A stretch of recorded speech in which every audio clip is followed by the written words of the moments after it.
ਧੰਨ ਗੁਰੂ ਗ੍ਰੰਥ ਸਾਹਿਬ ਜੀ ਦੀ ਪਰਮ ਪਵਿੱਤਰ ਹਜ਼ੂਰੀ ਅੰਦਰ ਸੁਭਾਇਮਾਨ ਸਤਿਗੁਰਾਂ ਦੀ ਸਾਜੀ ਨਿਵਾਜੀ ਪਰਮ ਸਨਮਾਨਯੋਗ ਸਾਧ ਸੰਗਤ ਜੀ, ਸਤਿਗੁਰੂ ਦਸ਼ਮੇਸ਼ ਪਿਤਾ ਜੀ ਵੱਲੋਂ ਬਖਸ਼ੀ ਹੋਈ ਫਤਿਹ ਪ੍ਰਵਾਨ ਕਰਦੇ ਹੋਏ ਦਾਸ ਨੂੰ ਆਪ ਜੀ ਦੇ ਦਰਸ਼ਨ ਕਰਨ ਦੀ ਇਜਾਜ਼ਤ ਬਖਸ਼ਿਸ਼ ਕਰੋ ਔਰ ਗੱਜ ਕੇ ਉਚਾਰੋ ਵਾਹਿਗੁਰੂ ਜੀ ਕਾ ਖਾਲਸਾ ਵਾਹਿਗੁਰੂ ਜੀ ਕੀ ਫਤਿਹ। ਅੱਜ ਬਾਲਾ ਪ੍ਰੀਤਮ ਸ਼੍ਰੀ ਗੁਰੂ ਹਰਕ੍ਰਿਸ਼ਨ ਸਾਹਿਬ ਮਹਾਰਾਜ ਜਾਮਾ ਸ਼੍ਰੀ ਹਰਕ੍ਰਿਸ਼ਨ ਜੀ ਦਾ ਜੋਤ ਗੁਰੂ ਨਾਨਕ ਨਿਰੰਕਾਰੀ ਜੀ ਦੇ ਸਤਿਗੁਰੂ ਨਾਨਕ ਦੇਵ ਮਹਾਰਾਜ ਦੇ 8ਵਾਂ ਸਰੂਪ ਸਤਿਗੁਰਾਂ ਦੇ ਅਵਤਾਰ ਧਾਰਨ ਦਾ ਪ੍ਰਕਾਸ਼ ਕਰਨ ਦਾ ਸ਼ੁਭ ਦਿਹਾੜਾ ਹੈ। ਦਾਸ ਵੱਲੋਂ ਸਾਰੇ ਖਾਲਸਾ ਪੰਥ ਸਿੱਖ ਸੰਗਤ ਨੂੰ ਕੋਟਾਨ ਕੋਟ ਵਾਰੀ ਵਧਾਈਆਂ ਹੋਣ। ਸ਼੍ਰੀ ਕੀਰਤਪੁਰ ਸਾਹਿਬ ਜਿੱਥੇ ਹੋਰ ਗੁਰਦੁਆਰੇ ਸਾਹਿਬਾਨ ਸੁਭਾਇਮਾਨ ਹਨ, ਉੱਥੇ ਇੱਕ ਸਥਾਨ ਹੈ ਸ਼ੀਸ਼ ਮਹਿਲ ਸਾਹਿਬ। ਉਸ ਅਸਥਾਨ ਤੇ ਸ਼੍ਰੀ ਗੁਰੂ ਹਰਿਰਾਏ ਸਾਹਿਬ ਦੇ ਗ੍ਰਹਿ ਵਿਖੇ ਮਾਤਾ ਕ੍ਰਿਸ਼ਨ ਕੌਰ ਜੀ ਦੀ ਪਵਿੱਤਰ ਕੁੱਖ ਤੋਂ ਸਾਉਣ ਮਹੀਨੇ ਦੀ 8 ਤਰੀਕ ਨੂੰ 1713 ਬਿਕਰਮੀ ਸੰਮਤ ਮੁਤਾਬਕ 7 ਜੁਲਾਈ 1656 ਈਸਵੀ ਨੂੰ ਸ਼੍ਰੀ ਗੁਰੂ ਹਰਕ੍ਰਿਸ਼ਨ ਸਾਹਿਬ ਮਹਾਰਾਜ ਦਾ ਪ੍ਰਕਾਸ਼ ਹੋਇਆ। ਇਸੇ ਹੀ ਸਥਾਨ ਤੇ ਸ਼੍ਰੀ ਗੁਰੂ ਹਰਿਰਾਏ ਸਾਹਿਬ ਜੀ ਪ੍ਰਗਟ ਹੋਏ ਸਨ ਔਰ ਸਤਿਗੁਰੂ ਹਰਿਰਾਏ ਸਾਹਿਬ ਦੇ ਵੱਡੇ ਸਾਹਿਬਜ਼ਾਦਾ ਬਾਬਾ ਰਾਮ ਰਾਏ ਜੀ ਸਨ, ਜਿਨ੍ਹਾਂ ਦੇ ਮਾਤਾ ਜੀ ਦਾ ਨਾਮ ਕੋਟ ਕਲਿਆਣੀ ਜੀ ਇਤਿਹਾਸ ਵਿੱਚ ਦਰਜ ਹੈ। ਇਹ ਦੋਵੇਂ ਸਾਹਿਬਜ਼ਾਦੇ ਹੋਣਹਾਰ ਸਨ, ਪਰ ਇੰਨਾ ਫਰਕ ਜ਼ਰੂਰ ਕਿ ਆਪ ਸ਼੍ਰੀ ਗੁਰੂ ਹਰਕ੍ਰਿਸ਼ਨ ਸਾਹਿਬ ਜੀ ਗੁਰਿਆਈ ਕਰਨ ਵਾਸਤੇ ਆਏ ਹਨ। ਰਾਮ ਰਾਏ ਜੀ ਦੇ ਮਸਤਕ ਤੇ ਇਹ ਗੁਰਿਆਈ ਦਾ ਲੇਖ ਨਹੀਂ ਹਨ, ਸਤਿਗੁਰਾਂ ਦੇ ਦੋਵੇਂ ਸਾਹਿਬਜ਼ਾਦਾ, ਕਿਉਂਕਿ ਗੁਰਿਆਈ ਇੱਕ ਨੂੰ ਹੀ ਪ੍ਰਾਪਤ ਹੋਣੀ ਹੈ, ਦੋਵਾਂ ਚੌਹਾਂ ਨੂੰ ਤੇ ਹੋ ਨਹੀਂ ਸਕਦੀ।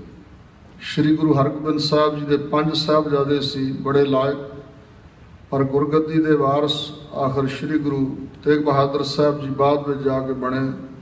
ਪਹਿਲਾਂ ਗੁਰੂ ਹਰਗੋਬਿੰਦ ਸਾਹਿਬ ਜੀ ਨੇ 5 ਪੁੱਤਰਾਂ ਨੂੰ ਛੱਡ ਕੇ, ਭਾਵੇਂ ਕਿ ਬਾਬਾ ਅਟਲ ਰਾਏ ਅਣੀ ਰਾਏ ਜੀ ਚੜ੍ਹਾਈ ਕਰ ਚੁੱਕੇ ਸੀ, ਸੂਰਜਮਲ ਜੀ, ਬਾਬਾ ਗੁਰਦਿੱਤਾ ਜੀ ਤਾਂ ਹੈ ਸਨ, ਉਹਨਾਂ ਨੂੰ ਛੱਡ ਕੇ ਵੀ ਗੁਰਿਆਈ ਸ਼੍ਰੀ ਗੁਰੂ ਹਰਿਰਾਏ ਸਾਹਿਬ ਆਪਣੇ ਪੋਤਰੇ ਨੂੰ ਬਖਸ਼ੀ ਸੀ। ਇਹ ਸਤਿਗੁਰਾਂ ਦੇ ਚੋਜਾਂ ਨੂੰ ਜਾਂ ਅਕਾਲੀ ਦਰਗਾਹੀ ਹੁਕਮ ਨੂੰ ਵਾਹਿਗੁਰੂ ਸਤਿਗੁਰੂ ਜੀ ਹੀ ਜਾਣਦੇ ਨੇ, ਆਮ ਜਨਤਾ ਨੂੰ ਨਹੀਂ ਪਤਾ ਹੁੰਦਾ। ਔਰ ਇਸੇ ਤਰ੍ਹਾਂ ਸਮਾਂ ਪਾ ਕੇ ਦੋਵੇਂ ਸਾਹਿਬਜ਼ਾਦੇ ਜਿਨ੍ਹਾਂ ਦੀ ਪਰਵਰਿਸ਼ ਹੋ ਰਹੀ ਹੈ, ਗੁਰੂ ਘਰ ਵਿੱਚ ਰਹਿੰਦੇ ਹਨ, ਪਿਤਾ ਸਤਿਗੁਰਾਂ ਦੀ ਦੇਖ ਰੇਖ ਵਿੱਚ ਪਾਲਣ ਪੋਸ਼ਣ ਹੋ ਰਿਹਾ। ਔਰ ਹੋਣਹਾਰ ਬਿਰਵਾ ਦੇ ਹੋਤ ਚਿਕਨੇ ਪਾਤ, ਬਹੁਤ ਧਿਆਨ ਦੇਣ ਯੋਗ ਇਹ ਬਚਨ ਨੇ ਕਿ ਸ਼੍ਰੀ ਗੁਰੂ ਹਰਕ੍ਰਿਸ਼ਨ ਸਾਹਿਬ ਮਹਾਰਾਜ ਛੋਟੀ ਜਿਹੀ ਅਵਸਥਾ ਵਿੱਚ ਹੀ ਗੁਰੂ ਗ੍ਰੰਥ ਸਾਹਿਬ ਦੀ ਪਵਿੱਤਰ ਬਾਣੀ ਦਾ ਸ਼ੁੱਧ ਪਾਠ ਕਰਿਆ ਕਰਦੇ ਸਨ। ਆਪ ਜੀ ਦਾ ਗਲਾ ਵੀ ਬਹੁਤ ਰਸੀਲਾ ਸੀ ਔਰ ਆਪ ਸਰੰਦੇ ਨਾਲ ਬੜਾ ਮਨੋਹਰ ਕੀਰਤਨ ਵੀ ਕਰਿਆ ਕਰਦੇ ਸਨ। ਆਪ ਜੀ ਬੜੀ ਸੁੰਦਰ ਲਿਖਾਈ ਲਿਖਦੇ ਸਨ। ਸ਼੍ਰੀ ਗੁਰੂ ਗ੍ਰੰਥ ਸਾਹਿਬ ਦੀ ਪਵਿੱਤਰ ਬਾਣੀ ਵਿੱਚੋਂ ਕੁਝ ਬਾਣੀ ਤੇ ਕੁਝ ਇਤਿਹਾਸਕ ਸਾਖੀਆਂ ਆਪ ਜੀ ਦੇ ਪਵਿੱਤਰ ਹਸਤ ਕਮਲਾਂ ਨਾਲ ਲਿਖੀਆਂ ਹੋਈਆਂ, ਆਪ ਜੀ ਦੀ ਕਲਮ ਨਾਲ। ਉਹ ਪੋਥੀ ਬਾਬਾ ਗੁਰਦਿੱਤਾ ਜੀ ਦੇ ਸਥਾਨ ਤੇ ਸੁਭਾਇਮਾਨ ਸੀ, ਹੁਣ ਸ਼ਾਇਦ ਨਹੀਂ ਜਾਂ ਹੋਵੇ। ਔਰ ਬੜੀ ਖੁਸ਼ਖਤ ਲਿਖਾਈ ਸੀ, ਬਹੁਤ ਸੁੰਦਰ ਲਿਖਾਈ ਸੀ, ਜਿਵੇਂ ਮੋਤੀ ਪੁਰੋਏ ਹੋਣ। ਉਹ ਸ਼੍ਰੀ ਗੁਰੂ ਹਰਕ੍ਰਿਸ਼ਨ ਸਾਹਿਬ ਦੇ ਪਵਿੱਤਰ ਹਸਤ ਕਮਲਾਂ ਦੀ ਲਿਖੀ ਹੋਈ ਪੋਥੀ ਸੀ। ਔਰ ਇਤਿਹਾਸ ਬਿਆਨ ਕਰਦਾ ਕਿ ਕਾਬਲ ਤੋਂ ਇੱਕ ਸਿੱਖ ਆਇਆ, ਉਹਨੇ ਸ਼੍ਰੀ ਗੁਰੂ ਹਰਿਰਾਏ ਸਾਹਿਬ ਨੂੰ ਬੇਨਤੀ ਕੀਤੀ ਕਿ ਮਹਾਰਾਜ ਆਪ ਜੀ ਦੇ 2 ਸਾਹਿਬਜ਼ਾਦੇ ਹਨ, ਮੈਂ ਦੂਰ ਇਲਾਕੇ 'ਚ ਕਾਬਲ ਦੇ ਇਲਾਕੇ 'ਚ ਰਹਿਣਾ, ਕਦੇ ਕਦਾਈ ਕਿਤੇ ਆਉਣਾ ਹੁੰਦਾ ਤੇ ਕਈ ਵਾਰੀ ਗੁਰਿਆਈ ਦੇ ਸੰਬੰਧ 'ਚ ਸੰਗਤਾਂ ਵਿੱਚ ਭੁਲੇਖੇ ਪੈ ਜਾਂਦੇ ਹਨ, ਰੌਲਾ ਰੱਪਾ ਪੈ ਜਾਂਦਾ। ਆਪ ਜੀ ਕਿਰਪਾ ਕਰਕੇ ਦੱਸੋਗੇ ਮੈਨੂੰ ਕਿ ਕਿਸ ਦੇ ਤਾਈਂ ਗੁਰਿਆਈ ਬਖਸ਼ੋਗੇ? ਮੈਂ ਇਹ ਬਚਨ ਗੁਪਤ ਰੱਖਾਂਗਾ, ਕਿਸੇ ਨੂੰ ਨਹੀਂ ਦੱਸਾਂਗਾ। ਤਾਂ ਗੁਰੂ ਹਰਿਰਾਏ ਸਾਹਿਬ ਨੇ ਕਿਹਾ ਸੀ, ਜਦੋਂ ਅੰਮ੍ਰਿਤ ਵੇਲੇ ਸਾਹਿਬਜ਼ਾਦੇ ਨਿਤਨੇਮ ਕਰਦੇ ਹੋਣਗੇ जो मंजी साहबाना ते उन्होंने पोथियां प्रकाश कीतियां होणगियां। मंजी साहब दे पावे नाल गंधूई खंदूई सूई लगा के देखी, जिस दे मंजी साहब विच पावे विच खंदूई घुल जाएगी, गायब हो जाएगी, समझ लेना वो गुरगद्दी दे वारस होणगे। इसे प्रकार उस काबली सिख ने किया। और जदों श्री गुरु हरकृष्ण साहब महाराज दे पास आके मंजी साहब दे पावे नाल सूई लाई और विचे ही अलोप हो गई। उन्हें मिथ लिया कि ये गुरगद्दी दे वारस होणगे। और समा पा के औरंगजेब बादशाह ने 1660 ईस्वी विच श्री गुरु हरराय साहब नूं दिल्ली सदवाया है। और सिख संगतां ने कईयां ने सलाह दित्तियां कि जाना चाहिए। फिर आखिर गुरु हरराय साहब कहण लगे, साडी सलाह है, बादशाह करामातां ही देखणियां चाहुंदा, असीं अपने साहबजादे नूं भेज दिंदे। बाबा राम राय जी नूं दिल्ली भेजिया गया और औरंगजेब बादशाह ने कई करामातां वेखी, जिवें कि मक्के शरीफ की यात्रा कराउणी, बेबहारे फल छकाउणे और दरियाए जमुना के उपर चादर विछा के बैठ के जिवें बेड़ी ते बैठी हुई इस तरह तर के विखाउणा। बहुत ज़्यादा करामातां श्री गुरप्रताप सूरज ग्रंथ विच लिखियां हुई, वो सारियां विखाइयां। गुरु हरराय साहब ने कीरतपुर साहब तो तुरन लग्या हदायत की सी, बेटा बादशाह की खुशामद विच नहीं आउणा, तेरी रसना ते साडा वासा होवेगा, बचन विच सत्या होवेगी, जो भी करामात शक्ति विखाउणी चाहेगा विखा सकेगा, पर ध्यान रखी बादशाह की खुशामद विच नहीं आउणा। हुण करामातां विखाउण करके औरंगजेब दे नाल असर रसूख बहुत वध चुका सी। बाबा राम राय जी का बहुत मान सन्मान सी, बड़ा आदर सी।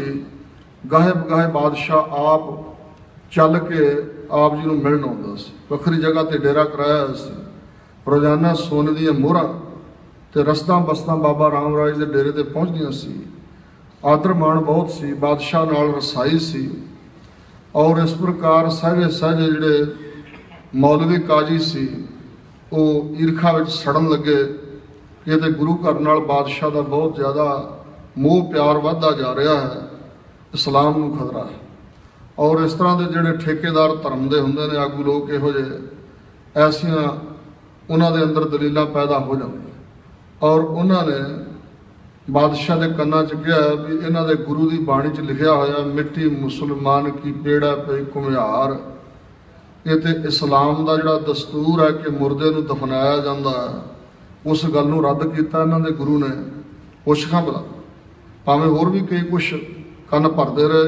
खैर जो इत्थे गल आई तो बाबा राम राय जी चेप मन गए कि जे किते इस तरह मैं अर्थ कर दिते, सही सलामत दसिया तो बादशाह नालों मेरा असर रसूख खत्म ना हो जाए, बादशाह खफा ना हो जाए।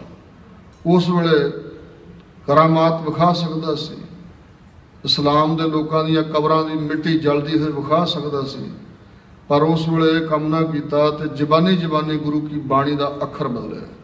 मिट्टी मुसलमान की दी थां ते मिट्टी बेईमान की कहता।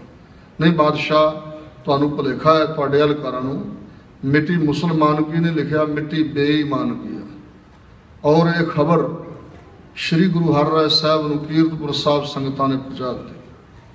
सतगुरु महाराज ने उस वेले फैसला ले लिया, न दरसा है न दरसा है, कह दो साडे पुत्र नूं जिधर नूं मूँह उधर नूं चलिया जाए, हुण साडे मत्थे ना लगे। अपना होनहार बेटा जे उन्हें गुरु नानक साहब की बाणी ते किंतु किया, जबानी जबानी अद्धा अखर बदलने का यत्न किया, हिया किया, तो मेरे सतगुरु मर्यादा पुरुषोत्तम हैं। हजूर ने कहा सी, जो सिख गुरबाणी पै करै बिन प्रयास पव सागर तरै, जिन पै अदब न बाणी धारा जानो सो सिख नहीं हमारा। जिन्हें गुरबाणी का अदब नहीं किया वो साडा कुछ नहीं लगता। अपने पुत्र नूं घर विचों छेक दिता, साडे नाल उहदा कोई संबंध नहीं। और उस वेले फिर लाहौर वाल नूं मूँह सी राम राय दा, उधर नूं चलिया गया। बाद विच समा पा के औरंगजेब ने देहरादून विखे नूं जगीर भी दिती। खुश होया सी बादशाह भी गुरु घर च हुण आपस विच बखेड़ा पै गया, पाड़ा पै गया। और समय की गर्दिश नाल समा चलदा गया अपनी तोरे। गुरु हरराय साहब सच्चे पातशाह ने अपने ज्योति जोत समाउण का समा नज़दीक जानिया। अक्तूबर 1661 दे विच सतगुरु महाराज जी ने जदों साहिबजादा की उम्र उस वेले 5 साल ते 3 महीने सी। श्री गुरु हरकृष्ण साहब की उम्र 5 साल ते 3 महीने सी। ये सिख कौम वास्ते बड़ा परख का समा सी, सिखां दी शरधा की परख। क्योंकि आम तौर पर सियाणिਆਂ का कथन है भी बुढ़ा जिहड़ा हुंदा उहनूं बजुर्ग कहीदा। बजुर्ग फारसी भाषा का शब्द है। बजुर्ग का मतलब है सियाणा, बजुर्गी सियाणत। तो दुनिया आम तौर पर वड्डे बेटे नूं लायक समझदी, वड्डे नूं योग समझा जाता। उम्र के लिहाज नाल लियाकत विच कहंदे फर्क पैंदा, लियाकत वधदी। पर नहीं, सतगुरु महाराज ने वेखो तीजे जामे च ये गल रद्द की है कि बिरध अवस्था च कोई हिलाचारा नहीं हो सकता, मंजे तो पैण जोगा बंदा होंदा। पर सतगुरु जी ने बिरध अवस्था में 12-13 साल श्री गुरु अंगद साहब की सेवा करके गुरियाई प्राप्त की है और बाखूबी बिरध अवस्था में सारे नियम निभाए। हुण इस तरह 8वें जामे च जो उम्रां दे तकाजे ने, लोगों के उम्रां दे तकाजे भी उम्र करके कोई सियाणा होंदा बिल्कुल गलत है, इनू रद्द करता सतगुरां।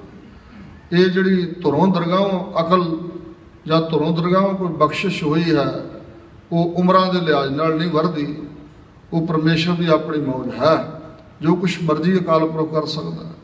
श्री गुरु हरकृष्ण साहब महाराज नूं 5 साल ते 3 महीनों की उम्र में श्री गुरु हरराय साहब जी ने गुरगद्दी ते स्थापित किया।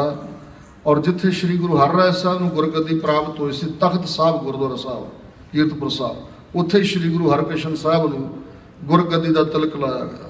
आप श्री गुरु हरराय साहब जी आप ज्योति जोत समाए हैं और 6वें ते 7वें पातशाह के दियोरे इत्थे ही बने हुए ने, पतालपुरी साहब कीरतपुर साहब। रहो विचार, श्री गुरु हरकृष्ण साहब गुरगद्दी के वारस बन के बाखूबी जिम्मेवारियां उस तरह निभाते हैं। अमृत वेले का रोजाना का नितनेम जागना है, इशनान, आसा दी वार का कीर्तन सुनना, दरबार सजाना, सिख संगतां दीयां बेनतियां सुननियां, वरदान देने, बख्शिशां करनियां, उस तरह बाखूबी सतगुरु जी निभाते रहे। और कुछ बचन आप जी के पवित्र जीवन विचों कि आप जी कैसे अंतरजामता नाल सच्चे पातशाह सिखां नूं निहाल करदे सी। एक अंब साहब गुरुद्वारा साहब है चंडीगढ़ के नज़दीक, उस पिंड का एक पंच, पिंड का मुखी बहुत विगड़िया होया सी, विभचारी कुकर्मी सी। कुदरती किते संगत दे नाल वो कीरतपुर साहब आ गया। मत्था टेकदे सतगुरु महाराज कहण लगे, पंच मनाए पंच गवाए, पंच वसाए पंच गवाए, पंच मनाए पंच रुसाए, ऐसे बचन बाणी चो कीते। इन बिद नगर उठा मेरे पाए। महाराज कहण लगे, पंच साहब तुहाडे वर्गे लोग पंच नहीं खवाउणा ठीक इन्हां दा। जे पंच सधवाउणा है तो अपना जीवन साफ करो। जे विभचारी को कर्मी पिंडां दे मुखी होणगे तो जनता किधर जाएगी। और चरना ते ढह पिया, रो रो के माफियां खिमा मंगियां, नहीं सतगुरु अज तो बाद सारे कर्म छड़ दिते। इस तरह रोपड़ का रहन वाला राजा राम का नाम से, बड़ा वड्डा शाहूकार, जदों आया सतगुरु के दरबार च हजूर ने अंदर बैठिया आवाज़ दी, बाहर जो रोपड़ तो राजा राम नाम का बंदा आया है उन्होंने धक्के मार के बाहर कढ़ दो, साडे मत्थे नहीं लगना चाहिए। पुछया जी क्यों? हजूर कह लगे, जमदियां कुड़ियां नूं मारन वाला है। इहो जिहा सिख नहीं सानू भाउंदा, करते की कुदरत के खिलाफ चलता। परमेश्वर वालों जो दात मिल रही है वो उल्ट चल रहा है। ये परमात्मा ने सृष्टि साजी है, स्त्री ते मर्द का संयोग है, दुनिया अधूरी है स्त्री जाति तो बगैर। इस वास्ते धक्के मार के बाहर कढ़ दे। वो चरणा ते डिग पिया दरवाजे के, रो रो के खिमा मंगी, बेनतियां कीतियां, सतगुरु अज तो बाद एक कर्म छड़ दिता। इस प्रकार कोई तंबाकू पीण वाला आदमी आया सतगुरु के चरणों च, उन्हें बेनती की, महाराज सुरत नहीं जुड़ती। हजूर कह लगे, अज तो बाद तंबाकू का त्याग कर दे और सुरत जुड़न लग जाएगी। इस प्रकार सच्चे पातशाह ने केस कटाउण वालियां नूं भी हदायत की, केस नहीं कटने। और कुछ लोग इंज कहते हैं शायद 10वें पातशाह ने केस रखाए।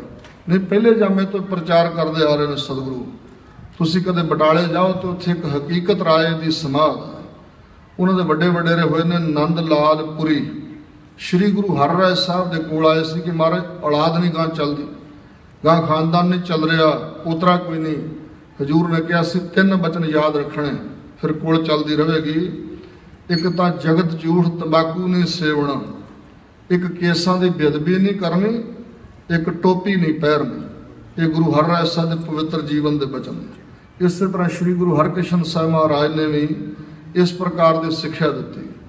एक भरतगढ़ का रहने वाला जगना कसाई हजूर की शरण आया सी, जियां नूं को मारदा सी, मांस वेचदा सी, उन्होंने भी समत दी, सीधे राह पाया। और इस प्रकार एक जसवंत राय नाम का चोर सतगुरु के दरबार में आया। ख्याल सी ते संगतां जुड़दियां हन बहुत, दूरों दूरों धन्नी, पोठोहार, केप, दड़, बलख, बुखारा, काबल, कंधार आदि तो संगतां आईयां। और भोले भाले लोग 5-6 साल के बच्चे नूं मत्थे टेकी जा रहे गुरु बना के, ते संगतां दीयां गठड़ियां चों माया चोरी करांगे। रात नूं आया वो भी मत्था, उन्हें भी टेकिया, पर नीयत खराब। इस करके कर्म प्रधान नहीं, इत्थे नीयत प्रधान। जैसी नीयत है उहदे लिहाज नाल फल मिलदा। मत्था टेकण विच अंतर आया। जदों उसने मत्था टेकिया तो हजूर ने बाणी विचों वचन बोले।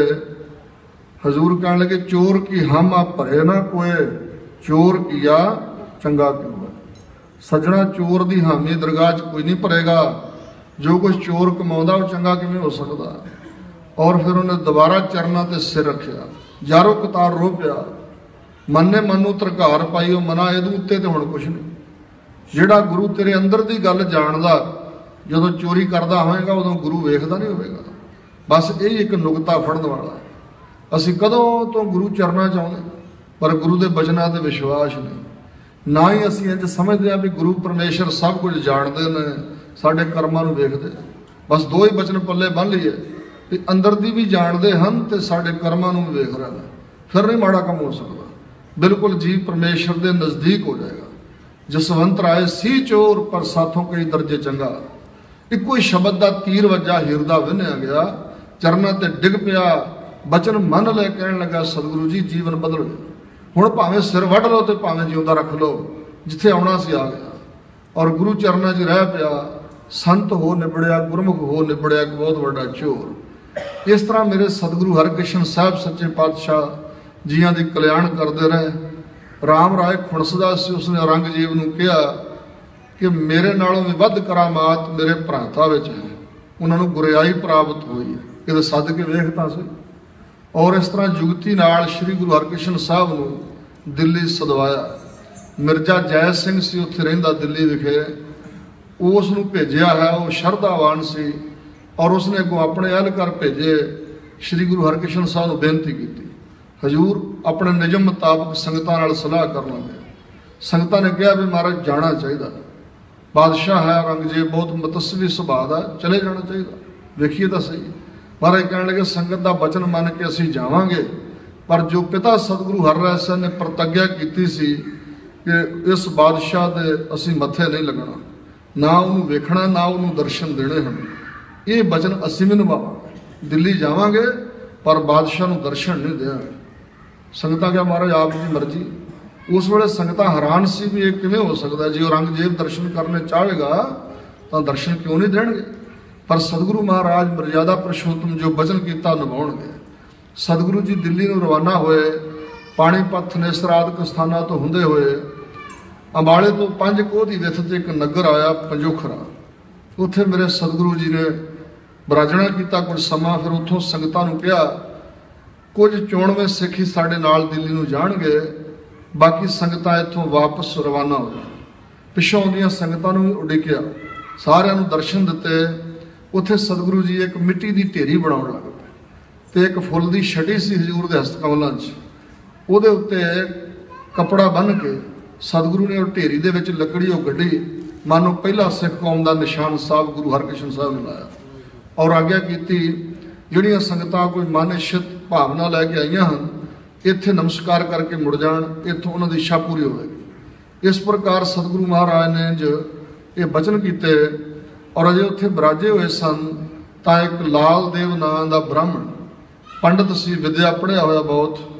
जदों ने सुनिया भी ये इन्ना लाम लश्कर इन्नी दुनिया कित्थों आ गई, कौन आए, दसिया श्री गुरु हरकृष्ण साहब गुरु नानक साहब की गद्दी के वारस आए हुए हैं। उन्हें तर्क की, कहने लगा नाम बड़ा वड्डा रखाया हुआ। कृष्ण जी ने भगवत गीता ग्रंथ उचारिया सी द्वापर युग जे अपने आप को श्री गुरु हरकृष्ण सदाउंदे आ, भला भगवत गीता के किसी श्लोक के अर्थ सुनाउण। सिख ने सतगुਰਾਂ ਨੂੰ दसता मारे कहते सद लियाओ पंडित कोल सद के लिया। हजूर कहने लगे पंडित जी जे अर्थ असीं कर भी दिते तुहाडी चंगी तरह तसल्ली नहीं होनी, तुसीं अपने हिसाब नाल कोई बंदा लभ के लियाओ जिहड़ा अर्थ नहीं कर सकता, भगवत गीता नूं पढ़ नहीं सकता, उहदे कोल अर्थ करावां। फिर एक छज्जू नाम का झियोरां का लड़का जिहड़ा मूँह तो भी गुंगा सी, दिमागी तौर पर पागल सी, एवें अयाई तुरिया फिरदा सी, बस्तर भी मैले कुचाले फटे हुए सी, उन्होंने फड़ के लिया भी वेख लेने सतगुरु की करामात। जो सतगुरां दे सामने लिया के बिठाया, हजूर ने अपने हस्तकमलों की फुल की छड़ी फड़ी हुई सी, उन्होंने इशारा किया, सामने बह गया। हजूर ने उसके सीस ते रख दी। वो बोलिया, कहने लगा पंडिता दस किहड़े श्लोक के अर्थ कराने हैं। पंडित के छगे छुट गए, ये गूंगा बहरा बोल पिया। कहने लगा दस बोलता सी श्लोक, उगड़ा दुगड़ा जिहा श्लोक बोलिया लाल देव ने। उन्हें फटाफट बाकी अर्थ किए संस्कृत के शब्द। फिर कहने लगा हुण मैं श्लोक बोलन लगा, तुसीं अर्थ करो। उन्हें चरण पंडित ने फटाफट अपना जनेऊ ला के सतगुरां दे चरणों च रखता, महाराज मैनू भी अपना सिख बना लो। हजूर कहने लगे पंडित जी असीं तुहाडे वर्ण नूं नहीं गवाउंदे, तुहाडे धर्म च सही दखलअंदाजी नहीं करते, गुरु नानक साहब का दस्तूर नहीं, तुहाडे धर्म च दखलअंदाजी नहीं, जबरी नहीं अपना सिख बनाउणा, आपदा जनेऊ पा लो। कहने लगा नहीं महाराज जे मैं जनेऊ धारण करके रखिया मेरे मन चो ब्राह्मण पुणे का हंकार नहीं जाना, जिहो जे दूजे सिख है मैनूं उहो जिहा सिख बनाओ। फिर सतगुरु महाराज ने उन्होंने चरण पौल बख्शी और अपना सिख बनाया। इतों फिर सतगुरु महाराज अगे दिल्ली नूं रवाना होए। मिर्जा जय सिंह सी उहदे शाही बंगले विच, जिथे अजकल बंगला साहब सुभायमान, उत्थे हजूर ने उतारा किया और इत्थे फिर औरंगजेब दर्शन करने चाहुंदा सी। हजूर कहंदे नहीं दर्शन नहीं देने। उहदे साहिबजादा शहजादा मुअज्जम नूं हजूर मिले सी ते मिर्जा जय सिंह के बाग विचों बेबहारे फल भी छकाए सी, तसल्ली हो गई सी। पर जदों आया औरंगजेब हजूर ने पर्दा कर लिया सी ते दरवाजे ते बह के बेनतियां करदा रहा कि महाराज उपदेश दे दिओ। तो हजूर ने वचन उचारिया सी, क्या खादा क्या पैदा होए, जामन ना ही सच्चा सोए, क्या मेवा क्या घ्यो गुड़ मिठा, क्या मैदा क्या मास, क्या कपड़ क्या सेज सुखाली, कीजै भोग विलास। सारा शब्द उचार के नानक सच्चे नाम में सभे टोल विनाश। हजूर कहने लगे सब कुछ व्यर्थ है परमेश्वर के सच्चे नाम तो बिना। इस प्रकार का उपदेश दिता सी, पर दर्शन नहीं से दिते।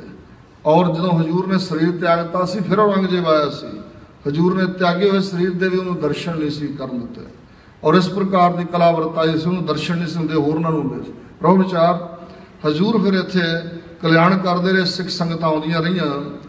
तो एक दिन मिर्जा जय सिंह की जी घर वाली सी पटराणी, उन्हें परख करनी चाहिए और होरना बीबियां गोलियां नूं राणियां वाले कपड़े पवाते ते आप मैले कुचाले जे कपड़े पा के बह गई। देखिए भला बुझते आ फिर पटराणी कौन।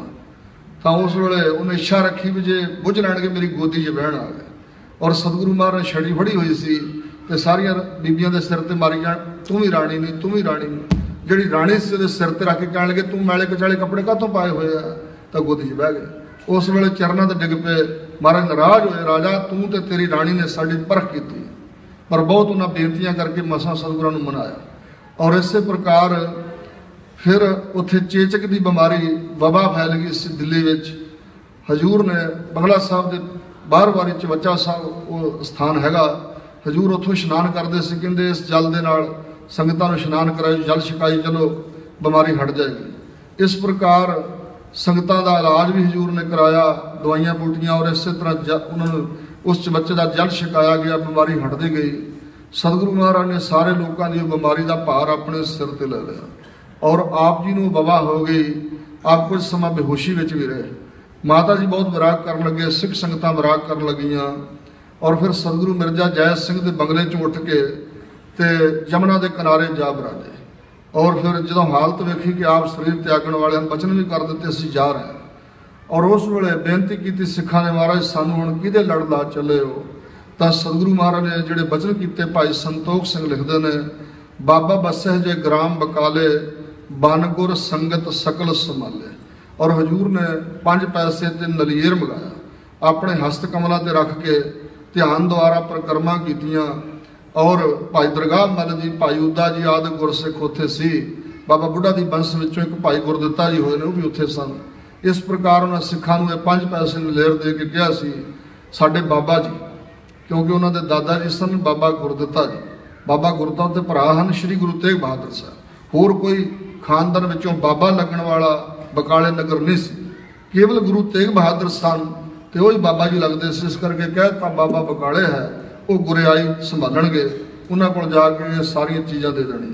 तो आप जी सच्चे पातशाह 7 साल ते 8.5 महीने की उम्र विच सतगुरु महाराज 1664 ईस्वी विच दिल्ली विखे ज्योति जो समाए। बाला साहब अस्थान है जमुना के किनारे, जिथे आपके पवित्र शरीर का अंतिम संस्कार किया गया। ऐसे धन गुरु हरकृष्ण साहब सच्चे पातशाह का पवित्र मुबारक जीवन है। दास तो सुनाउंदियां बेअंत गलतियां हुई होणगियां। सतगुरु की महिमा नूं एक जवानता की लखां जबानां भी बयान नहीं कर सकदियां। सतगुरु सतगुरु है। किरपालता करन सतगुरु जी साडे मनां च भै भावनी ते शरधा बख्शण। होईयां गलतियां की क्षमा के वास्ते सुमत बख्शणी जी। वाहिगुरू।